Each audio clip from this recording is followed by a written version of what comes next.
In this lesson, I will focus on the Quick Access Toolbar. It is this special toolbar located at the top left corner next to Excel's title bar. The Quick Access Toolbar allows me to quickly use various buttons that I often use and I don't want to waste time searching for. Initially, the Quick Access Toolbar has only a few buttons, usually save, undo, and redo. However, I can easily add more buttons according to my needs. That's the whole purpose of the Quick Access Toolbar anyway. Let's see how this is done. I will click the arrow located on the right side of the toolbar's buttons, and as you can see, a list shows up.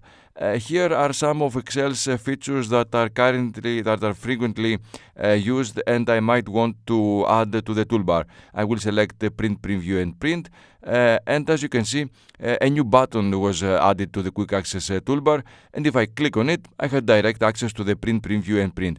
I will discuss the Print, Preview and Print function in a future lesson.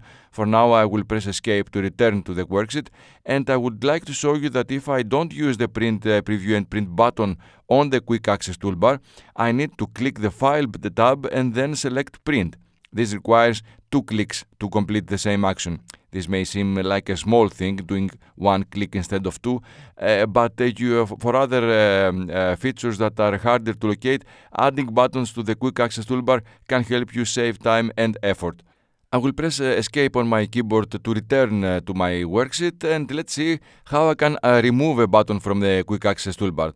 For example, I want to remove the Print, Preview and Print button I just added. I will click on the arrow of the toolbar again to open the relevant list, and as you can see, the Print, Preview and Print option now appears as checked. This indicates that this button is currently displayed. I will click on the Print, Preview and Print again, and the button was removed from the toolbar. Let's see now how I can add other Excel tools that aren't directly available from the customization list. I will open the list again, and I will click on More Commands. In the window that opens, there are 2 boxes. The right box shows the buttons already on the Quick Access Toolbar. The left box contains tools that I can add. I will select the tool I need from the left box, for example, Calculate Now, and then click the Add button between the 2 boxes to add it to the right box and to the Quick Access Toolbar. The tools displayed in the left box are selected from the list right above it. I will open the list and select the Home tab, so now only the tools from this tab are displayed. So if I know which tab a tool is under, I can locate it by selecting the appropriate tab.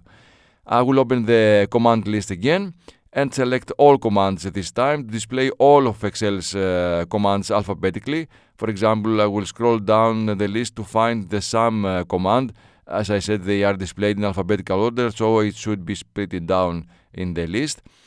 Okay, here it is. And now I will click on Sum and add to include it in the right box. If I change my mind about the button I added, I can remove it. I will select, for example, the Calculate Now button and click the Remove button, so the button is removed from the right box. To apply the changes I made, I will click OK, and as you can see, the Sum button was added to the Quick Access Toolbar. To remove the Sum button without opening the More Commands window I used to add it, I will right-click on the button and select Remove from Quick Access Toolbar. This way I can remove any button from the Quick Access Toolbar. Let's also look at something about the position of this toolbar. Excel allows me to customize the position of the Quick Access Toolbar so that it appears below the ribbon. I will click the arrow to show the customization list and then select Show Below the Ribbon. Now you see that it moved to the bottom side of the ribbon and no longer appears next to the title bar. To return it to its previous position, I will click the arrow again and select Show Above the Ribbon. So I can set either to be displayed above or below the ribbon. One very interesting feature of the Quick Access Toolbar is that it can be different for each workbook. That means each workbook can have its own specific toolbar. This is very convenient because in a workbook I may need to work with some tools which are not so important when I work with another workbook. However, this is something that is covered in the advanced lessons for those who are interested in continuing after the basic level lessons. So should you proceed there, you will see, among other things, and how you can have a customized quick access toolbar per workbook. What you need to remember from this lesson is that on the top left corner of Excel, there is a special toolbar which is called the Quick Access Toolbar. You can add and remove buttons from the customization list or from more commands. And finally, that you can set its position to be above or below the ribbon, or even hide it so that it's not displayed at all. That's all for this lesson. Thank you for watching.